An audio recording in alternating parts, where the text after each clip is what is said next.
So finally a card I'm very excited to break down. This is a card I'm fucking pumped up for this card. So we have UFC 299 finally going down this weekend. And I'm going to start with the first fight of the night, which is Joanne Wood versus Marina Moroz. I'm going to go with Marina Moroz, who's younger. Wood hasn't looked very good lately. So yeah, that's that. Moving on, we have CJ Vergara versus Azu Almabayev. I'm gonna be taking Almabayev here. He looked really good against Odi Osbourne. I thought Odi Osbourne was gonna win that fight, but Azu Almabayev, he looked fucking really good in that fight. Dominated him. I think he's the better of the two Kazakh fighters. Obviously, there's the other Kazakh guy that lost to Charles Johnson. Even though Azu Almabayev isn't undefeated going into these fights, you know, he's not undefeated, he's lost twice. I do think he's the better of the Kazakh flyweights. You know, he's a good grappler, really good grappler. He can strike as well. We've seen that CJ Vergara is susceptible to being subbed. You know, he's a good fighter, he's a tough guy, but I don't think his takedown defense is all that. I think Azu Almabayev is going to be able to take him down at will, and I think he is going to get this fight done. I'm going to go via second round submission. I think Odi Osbourne's going to know the game plan coming in is going to be for Azu to try and sub him. I think Azu can also have a lot more success on the feet than people might expect. But yeah, I'm going to take Azu Almabayev to get this one done by submission over CJ Vergara. Then we have Rebelis Despayenge versus Josh Parisian. Now, Rebelis is the crazily big, fucking freakishly athletic, massive Cuban fucking lab experiment. This guy's fucking scary, okay? This guy's a fucking scary motherfucker. You just look at this guy and you know he's a scary fucking threat. He's big. He's got an 87-inch reach, the longest reach in UFC history. He's 6'7", 264 pounds. He's not morbidly obese like Josh Parisian. He's older than Josh Parisian, but in the heavyweight division, that shit don't matter. That doesn't matter. He might be 35, but it doesn't matter. He's gonna beat Josh Parisian. I know you're gonna see he's 4-0. You know, he's only made his debut in 2022. Doesn't fucking matter. This guy's a Taekwondo black belt. He's an Olympic Taekwondo fighter, I believe, a gold medalist in Taekwondo or something crazy like that. This guy is fucking legit. He's fucking long. He's powerful. He's freakishly athletic. He's not morbidly obese like Shamil Gazif and Parker Porter and Jake Collier and all them types of guys. Which you're probably wondering, why am I bringing this up?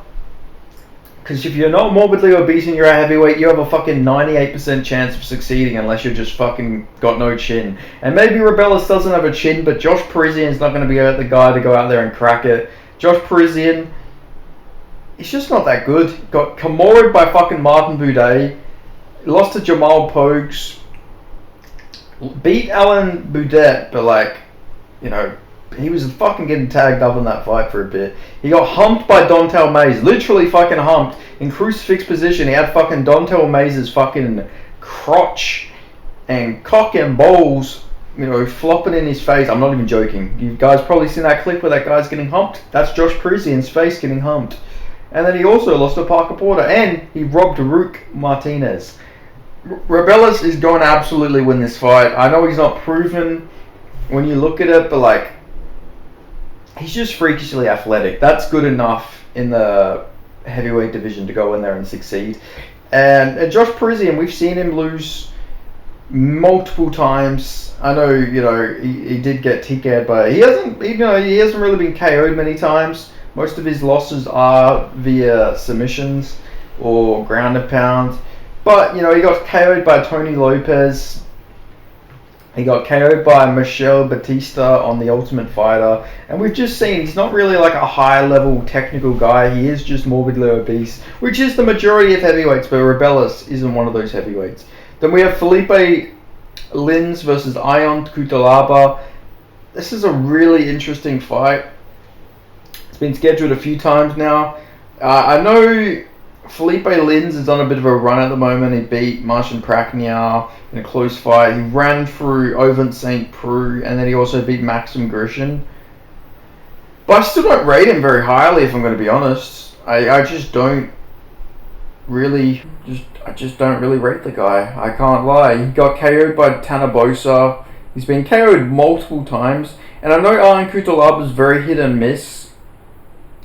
You know, this is a guy who got KO'd by Kennedy Nchikwi, got subbed by Ryan Spann, got subbed by Johnny Walker. But these guys are much better than Felipe Lins, if we're going to be honest. All of them guys would beat Felipe Lins. Got KO'd by Magomed Ankalaev. That Devin Clark win is really good, but I guess that doesn't age too well because Marcin Prachnio just went in and beat him. But he was beating the shit out of Dustin Jacoby. He got a 10-8 in the first round. Beat Khalil Roundtree. Like, these are all guys better than Felipe Lins. And I'm not just using MMA Mafia. I'm just saying Felipe Lins' level of competition is not the highest. And I think Ion Cutelaba is going to knock him out. We've seen Felipe Lins get KO'd many times. I know a lot of those knockouts were at heavyweight, but I think Ion Cutelaba is going to get a KO in this fight.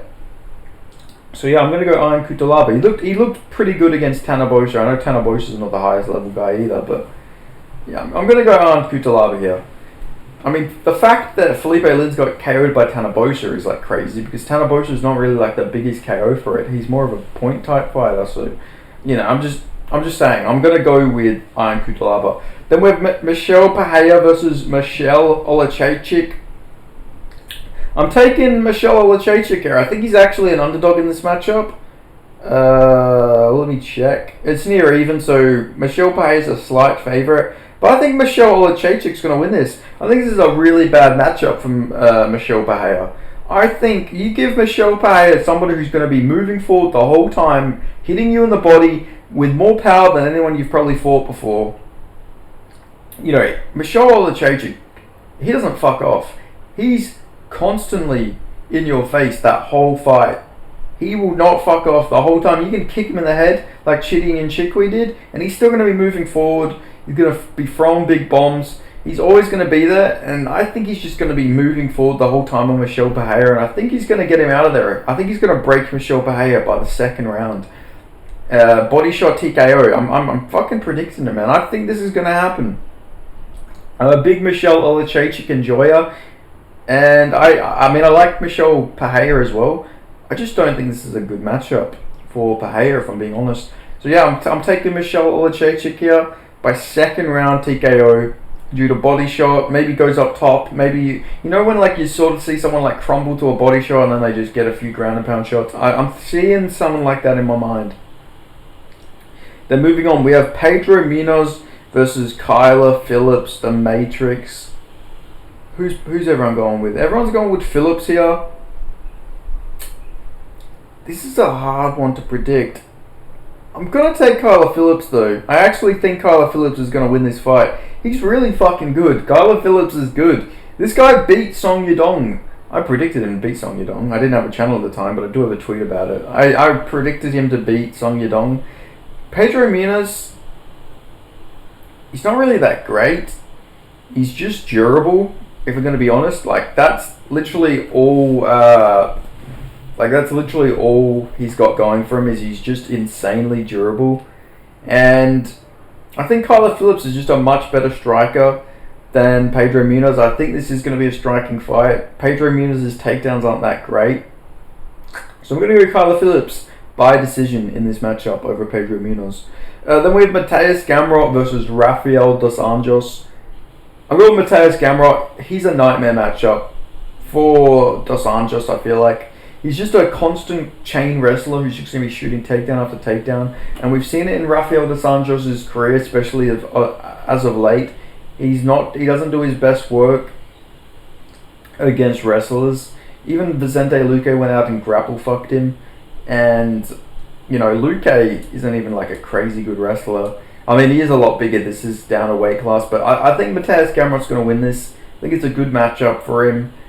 Yeah, he's just going to chain wrestle. Now, prime dos Anjos, he'd probably win this. He is a good striker. Dos Anjos has good striking, but he sort of tries to wrestle his way to victories himself. I think Mateusz Gamrot, just with his constant pressure, I think he's going to be able to get Dos Anjos down. It's not going to be an entertaining fight. I feel like this is just going to be Mateusz Gamrot controlling his way to a decision. I don't think RDA is going to go out there and put on a bunch of damage either. So I think Gamrot's just going to win by default by getting a bunch of takedowns, throwing a few pitter-patter shots. I don't think this is going to stay on the feet for long. I just see Gamrot winning this fight. I think it's going to be a boring fight. I just think Gamrot is going to lay on top of him. Maybe land a few ground-and-pound shots, maybe go for a few submission attempts, but I think he's just going to win with total control. And I know that damage is the number one scoring criteria, but I just don't think RDA is going to be given the opportunity to do any damage. Then we have Caitlin Chookagian. May she changed her name? Oh, it's Caitlin Serminara.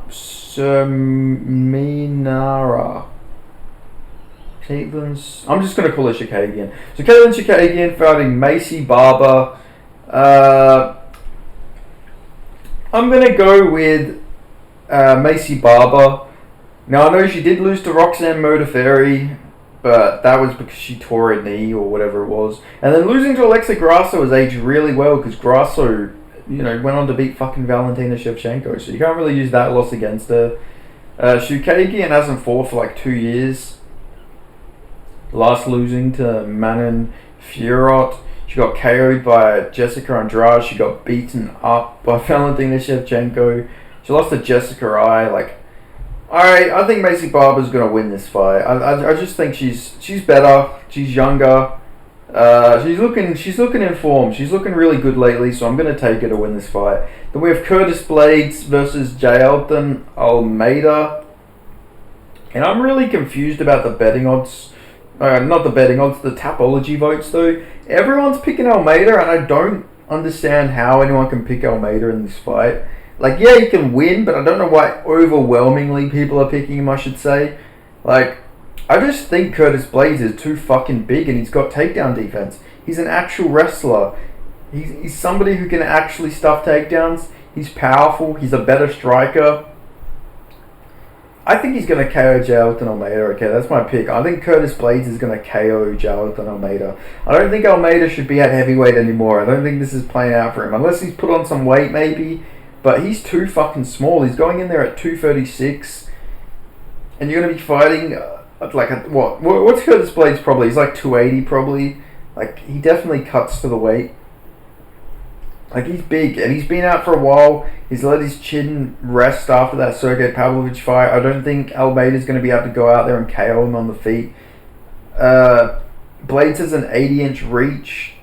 Not actually that big of a reach advantage, but he's going to be the much better striker, I feel like. I think he's got really crisp boxing. Like, he actually does have good boxing. He's powerful. And Jailton Almeida has been chinned a few times. Well, only once, but he's been rocked in a lot of his regional fights. Now, maybe you can say that was because he was cutting to like middleweight and light heavyweight at the time. Maybe that was just because of the weight cuts, and maybe that is true.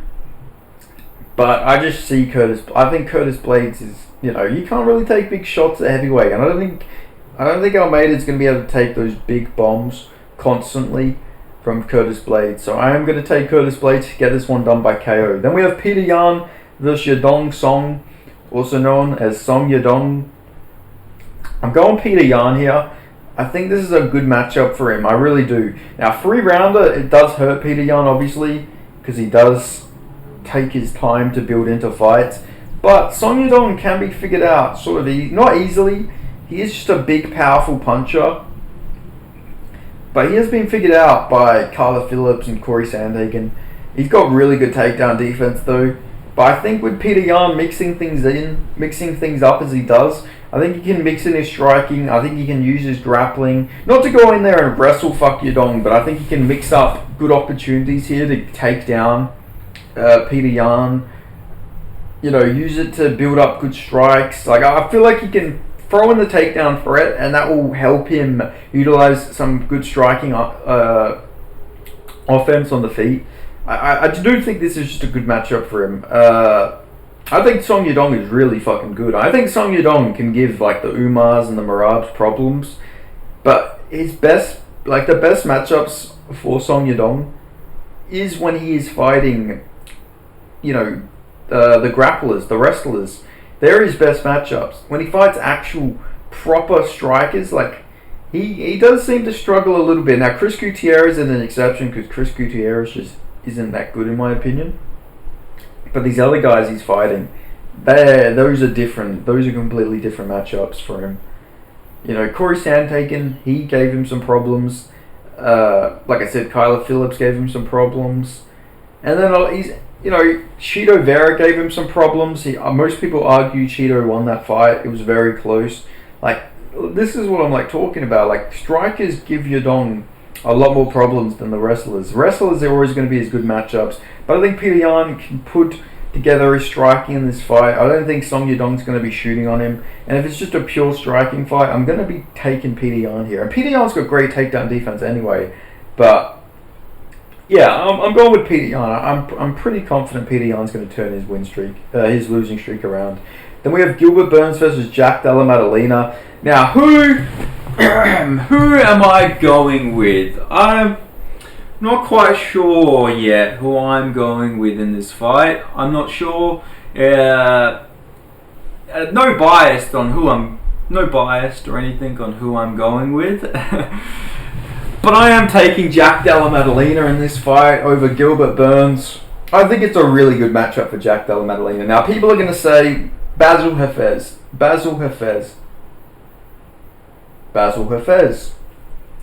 And I'm going to respond back with damage. He did the more damage in that fight. He stuffed the majority of the takedowns. He showed some low fight IQ going for them constant guillotines. But I'm sure Ben Vickers and the team at Scrappy MMA have fucking given Jack an earful for doing that. Ben Vickers was already going fucking crazy at Jack during the fight. So I have imagined that's a habit they have completely taken out of his grappling arsenal, especially against Gilbert Burns. In this fight, it's going to be the floor is lava for Jack.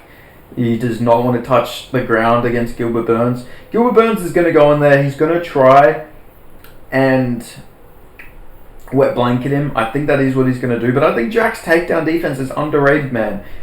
Basil Hafez is a better takedown artist than Gilbert Burns. And I'm not going to apologize for saying that. Basil Hafez is much stronger. He's bigger for the weight class. I'm pretty sure he might be a little juiced up. And he, like I say, the guy's a fucking good grappling. Basil Hafez, now I'm not saying his jiu-jitsu credentials are as high as Gilbert Burns. I'm not saying that. But the guy is a fucking solid grappler. He wrestle-fucked Jeremiah Wells. Jeremiah Wells is the guy who goes and wrestle-fucks other people. Basil Hafez was taking down fucking Jeremiah Wells. I think Jack has fucking solid takedown defense. He's got very good get-ups as well. His get-ups are probably better than his takedown defense. If he gets taken down, he always pops right back up.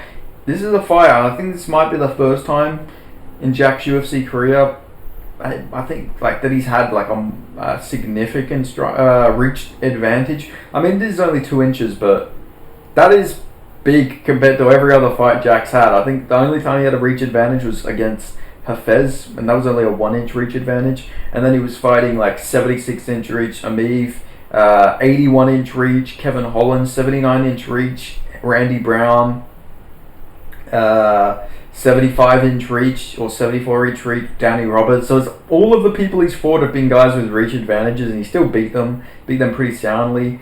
But like the fact now he's getting a reach advantage over someone, especially someone who's allergic to jabs like Gilbert Burns, I just see Jack landing that jab at will.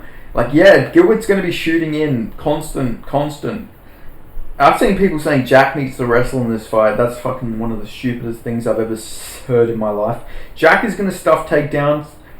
I don't think Gilbert's wrestling is that fucking good. He's a great fighter. Gilbert Burns is an amazing fighter, but his wrestling, I feel like, is a bit overrated. He's 37 years old now. In the welterweight division, like, he's gonna be nearing. He's probably out of his prime now, if we're gonna be honest. He's coming off a fucking horrific injury against Bilal Muhammad. He's been out for almost a year as well. Like, I think he's turning 38 this year as well. I might be wrong. He might have only just turned 37. No, he's going to be turning 38 this year. So Gilbert's fucking old now. He's getting really old in that welterweight weight class. Hasn't cut weight for a while. Jack's fresh. He's got the momentum. His boxing is going to give Gilbert some problems. Gilbert hasn't reacted very well to body shots either in fights I've seen. Doesn't seem like he takes too kindly to being hit to the body. His striking is very wild. I think Jack Della Maddalena first round KO. That is the play in this fight. I think Jack Della Maddalena is going to knock out Gilbert Burns in the first round. Gilbert's going to shoot instantly in this fight. He's going to keep shooting and shooting. But I think Jack Della Maddalena has a better gas tank than Gilbert Burns. Like, I actually do think JDM's got the better cardio. He's more powerful. He's got longer reach. He's a better striker. His takedown defense is better than Gilbert Burns' striking defense. And I think he's going to fucking catch him right on the chin. I think he's going to land a bunch of body shots. He's going to soften up Gilbert Burns. And I think he's going to go upstairs. And I think he's going to knock Gilbert Burns out cold. That's what I'm going with here. No bias. I know I got the JDM shirt on, but there's no bias in this pick. I truly do think Jack Della Maddalena goes out there and knocks out Gilbert Burns in the very first round and makes a statement. So yeah, that's how I'm going. I'm going with Perso Jack Della Maddalena here. Call me biased if you want, but let's see what happens.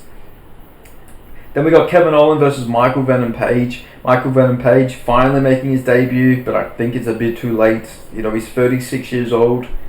In the welterweight weight class, that's old for a welterweight. I think Kevin Holland's gonna knock him out cold. I really do. I know Michael Venom Page has that fucking plotty jumping style, that point karate style where he's bouncing here and there, hands down style. Kevin Holland's got a granite chin. He's got one of the best chins in the division. He's got a longer reach than Michael Venom Page. He's got that really unorthodox striking where he slings big shots and they do catch you. He might look like, how are people getting hit by this? But he does seem to land a lot of those shots. I don't think Michael Venom Page's chin is all that crash hot. This is a guy who lost to Mike Perry. I know it was BKFC, but he got dropped by Mike Perry. He's been dropped a few times. He got knocked out by Douglas Lima many years ago. I just see Kevin Holland knocking him out, to be honest. I see him coming forward, doing that bouncing style. He's going to try in and go for an overhand or something, and or maybe he goes in, maybe tries to throw a kick, and he doesn't realize the range that Kevin Holland has, and I think Kevin Holland just catches him square in the chin, knocks him out. I do think he's going to knock him out here, maybe club and sub, but I think Kevin Holland does get a finish here over Michael Venom Page and spoils his UFC debut.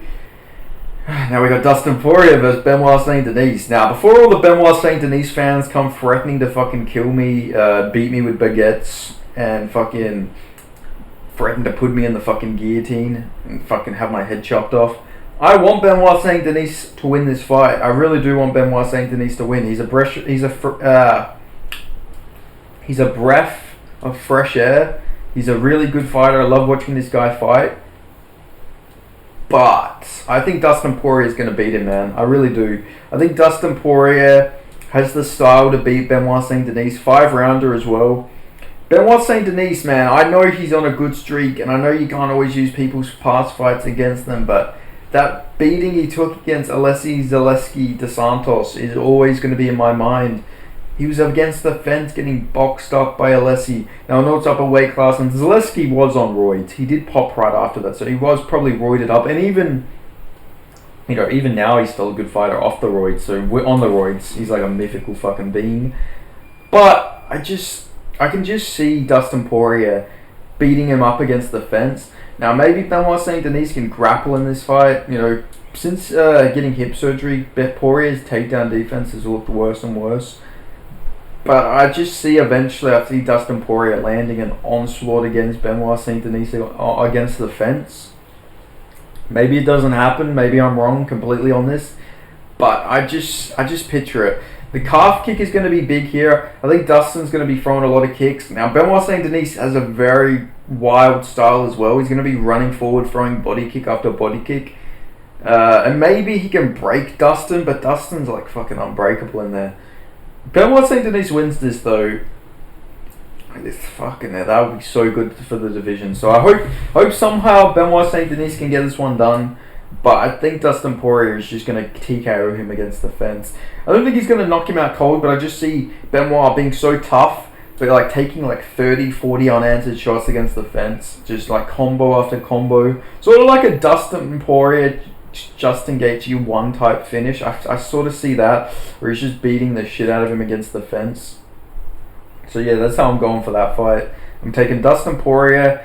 I'm going to go by 4th round TKO. Very similar to the Justin Gaethje fight. Literally the same round as the first Justin fight. Now maybe... Now there is some asterisks here. Maybe maybe Dustin Poirier's chin just isn't going to be the same after that Justin Gaethje KO. That is a possibility. I'm not denying that is. But like going from, you know, Matt Frivola to Dustin Poirier is such a big jump up in my opinion that I just can't confidently pick Benoit Saint-Denis as much as I want him to win. And I know everyone's credentially, you know, you lose to Poirier, you know, he only beat Josh Emmett. He's not going to beat Volk, and he goes in there and does it. I know that, like, Benoit Saint-Denis obviously isn't going to have a better resume than Dustin Poirier.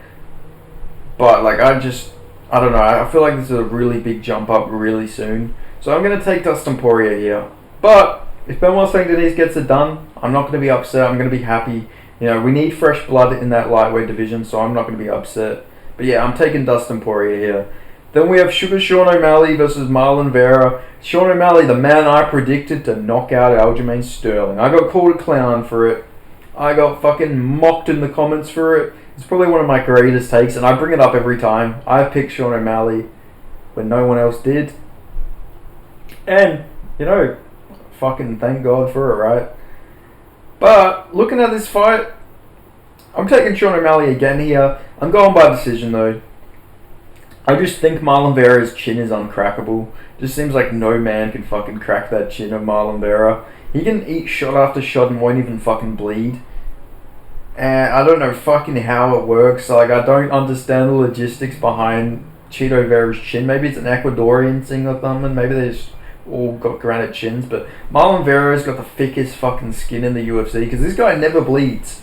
He somehow, after spending 5 rounds on his back against Corey Sandhagen, had Corey looking more bloodied and bruised than he was.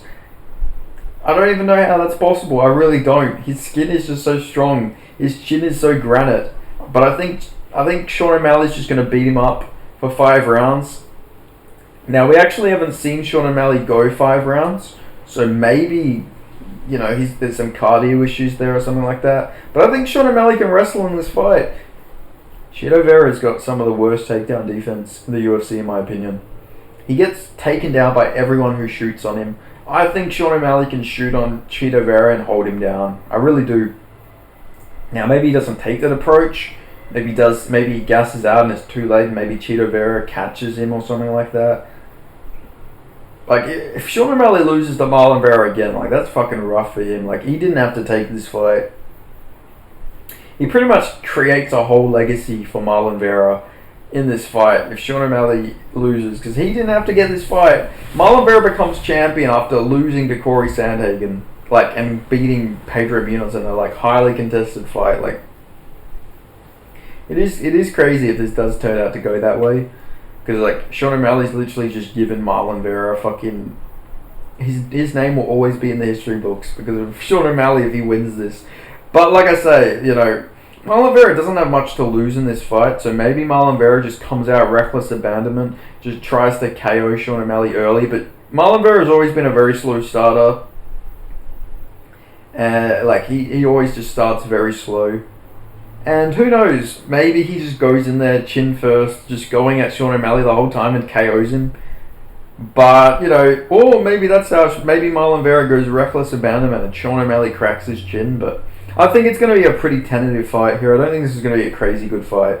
Marlon Vera is a slow starter. Sean O'Malley, I think he's just going to be ahead of him the whole fight on the feet. I think he's going to win this, but I don't expect like a barn burner fight of the year type contender. I just don't see this with this matchup. I think Sean O'Malley's going to be very smart here. Chito Vera's obviously going to be going for those leg kicks again. Who knows? Maybe his Ecuadorian toe can go into Sean O'Malley's the nerves again and fucking break his leg or something, you know, not literally break it, but, you know, drop him and make him lose that way again, but I'm gonna imagine that's like a 1 out of like 1,000 chance of happening again.